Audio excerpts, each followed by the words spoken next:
తెలంగాణలో graduate MLC ఉప ఎన్నికకు కాసేపట్లో పోలింగ్ జరగనుంది. ఉదయం 8 గంటలకు పోలింగ్ ప్రారంభం కానుంది. ఇప్పటికే అధికారులు అన్ని ఏర్పాట్లు పూర్తి చేశారు. మొత్తం 52 మంది అభ్యర్థులు బరిలో ఉండగా కాంగ్రెస్ నుంచి తీన్మార్ మల్లన్న, బీఆర్ఎస్ నుంచి రాకేశ్వర్ రెడ్డి, బీజేపీ నుంచి ప్రేమేందర్ రెడ్డి పోటీలో ఉన్నారు. ఎంఎం కీరవాణి స్టూడియోను సీఎం రేవంత్ రెడ్డి సందర్శించారు. జయ జయ హే తెలంగాణ గీతంలో స్వల్ప మార్పులు చేర్పులపై చర్చించారు. అందులో జిల్లాల ప్రస్తావనతో పాటు మరికొన్ని అంశాలు ఉండటంతో వాటి స్థానంలో ఏ అంశాలు ఉండాలి అన్న దానిపై చర్చించినట్లు తెలుస్తోంది. పౌర సరఫరాల శాఖలో 1000 కోట్ల స్కామ్ జరిగిందన్న కేటీఆర్ ఆరోపణలకు మంత్రి ఉత్తమ్ కుమార్ రెడ్డి గట్టి కౌంటర్ ఇచ్చారు. బీఆర్ఎస్, బీజేపీ కలిసి తమ ప్రభుత్వంపై అబద్ధ ప్రచారం చేస్తున్నాయన్నారు ఉత్తమ్. వారి ఆరోపణల్లో నయా పైసా నిచ్చోలేదని అన్నారు.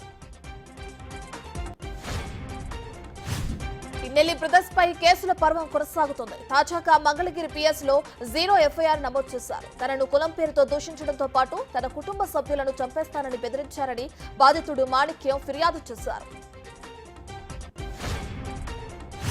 పోస్టల్ బ్యాలెట్ అంశంపై ఈసీ కీలక ఆదేశాలు జారీ చేసింది. ఆర్ఓ స్టాంపు లేకపోయినా ఆ బ్యాలెట్ చెల్లుబాటు అవుతుందని ఈసీ స్పష్టం చేసింది. పోస్టల్ బ్యాలెట్ పేపర్ పై ఆర్ఓ సంతకం సహా బ్యాలెట్ ధృవీకరించేందుకు రిజిస్టార్తో సరిపోల్చుకోవాలని సూచించింది. ఏపీలో కొత్తగా వచ్చేది ఎన్డీఏ సర్కారేనని అమిత్ షా అన్నారు. టీడీపీ, జనసేన పార్టీలతో కలిసి బీజేపీ ప్రభుత్వాన్ని ఏర్పాటు చేస్తుందని సంపూర్ణ ధీమా వ్యక్తం చేశారు. ఏపీలో తాము దాదాపు 17 లోక్సభ స్థానాలను గెలుచుకుంటామని అభిప్రాయపడ్డారు. దేశవ్యాప్తంగా 400కు పైగా సీట్లు సాధిస్తామన్నారు. బెంగళూరు రేవ్ పార్టీ కేసులో నటి హేమను విచారించనున్నారు. ఇవాళ విచారణకు హాజరు కావాలంటూ ఇదివరకే నోటీసులు జారీ చేశారు.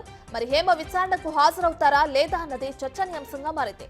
ఇదే కేసులో హైదరాబాద్ నార్కోటిక్ బ్యూరో రంగంలోకి దిగినట్లు తెలుస్తోంది. పపువా న్యూ గినియాలో పెను ప్రమాదం నెలకొంది. కొండ చర్యలు విరిగిపడ్డ ఘటనలో మృతుల సంఖ్య అంతకంతకు పెరుగుతోంది. దాదాపు 670 మందికి పైగా ప్రాణాలు కోల్పోయి ఉండొచ్చని చెబుతున్నారు.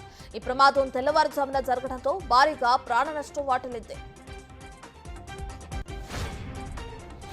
ఐపీఎల్ విజేతగా కేకేఆర్ నిలిచింది. ఫైనల్లో ఎస్ఆర్హెచ్ పై 8 వికెట్ల తేడాతో ఘన విజయం సాధించింది. దీంతో మూడోసారి ఐపీఎల్ టైటిల్ నెగ్గింది కేకేఆర్. ఆల్రౌండ్ ప్రదర్శనతో కేకేఆర్ అదరకొట్టింది. ఎస్ఆర్హెచ్ కు ఎటువంటి అవకాశం ఇవ్వకుండా పూర్తి ఆధిపత్యం చూపించింది కేకేఆర్ టీం. రెమాల్ తుఫాన్ తీరం దాటింది. నిన్న ఉదయం తీవ్ర తుఫాన్గా బలపడి ఉత్తర దిశగా పయనించి అర్ధరాత్రి దాటాక బంగ్లాదేశ్, బెంగాల్ సరిహద్దుల్లో తీరం దాటినట్లు వాతావరణ శాఖ చెప్పింది. దీంతో బెంగాల్, ఒడిశాలో విస్తారంగా వానలు పడుతున్నాయి.